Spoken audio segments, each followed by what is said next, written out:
use tools of the trade like flip books to get what you want. Sharon Horne-Ellstrom here, and these are tools of the trade. And one of my tools of the trade, which I'm throwing all over the floor, are something called flip books. Books like we used when we were kids in school, or when we were kids just for entertainment, where you would flip through the pages and all of a sudden there you'd see action, because they'll do that with animation and pictures.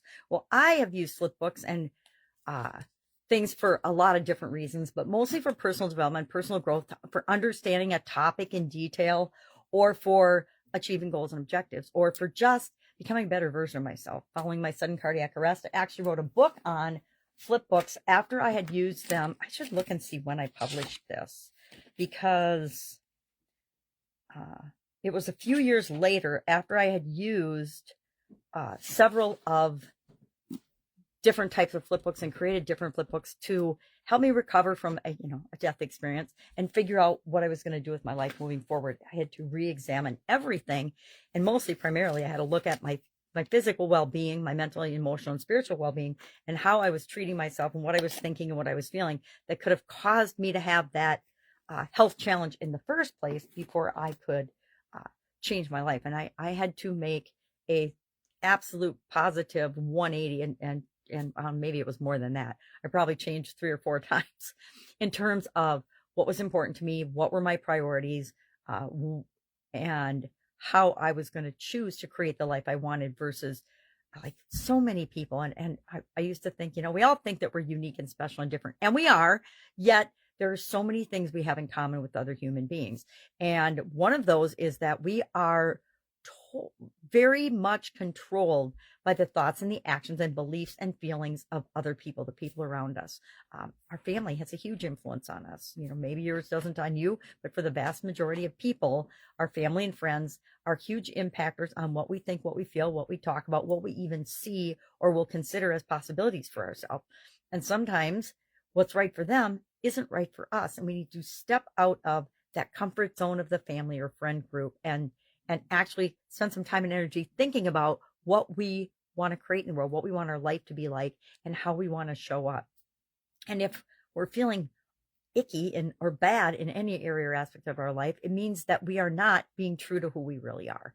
It took me a long time to figure that out. It took me a sudden cardiac arrest to figure that out, that we can try to please people, but chances are we're never going to please other people. And the only person that we really need to satisfy and please, and this isn't a selfish thing, we need to become the best version of ourselves to make the world a better place, not for selfish reasons, just to get everything that we can.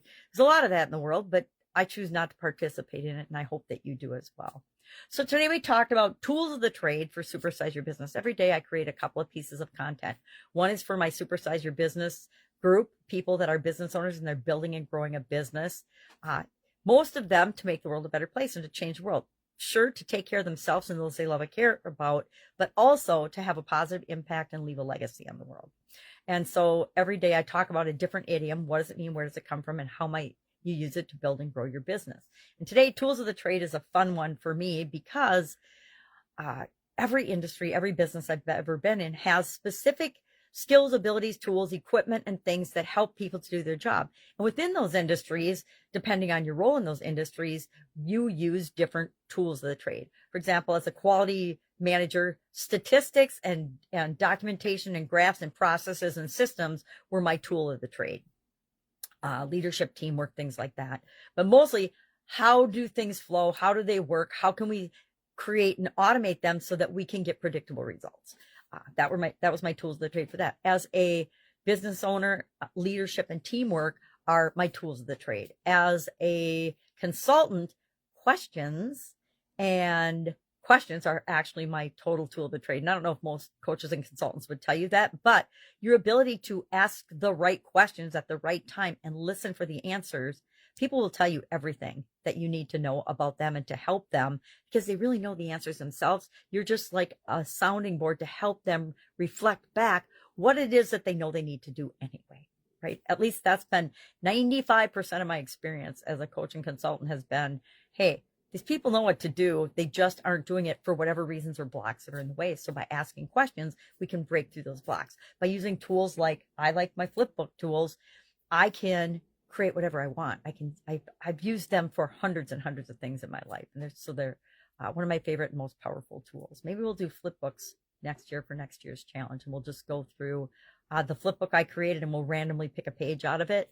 I don't know. I don't know if I'm ready to commit to another annual challenge. I think I've done 8 of them now online, and maybe I'm getting tired. I don't know. I think they keep me moving. So I'll probably do one. If you've got an idea for a topic, hit me up. I can talk about just about anything for a year, a little bit every day. And that is actually one of my tools of the trades and secret weapons, is by doing something, a little something every day to move toward what you want, you automatically achieve your goals and objectives. I don't know how people don't know that, and there's some things we have to do routinely every day anyway, just to maintain our health and appearance and lifestyle, right? We got to brush our teeth every day.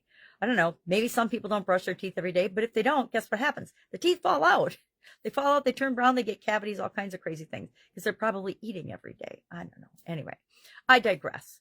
So we talked about that. Our tools of the trade and flip books were our topics for today's content. If I can help you in any way, hit me up and ask. Otherwise, I'm working on Christmas. It's Christmas time here in America and probably most of the world.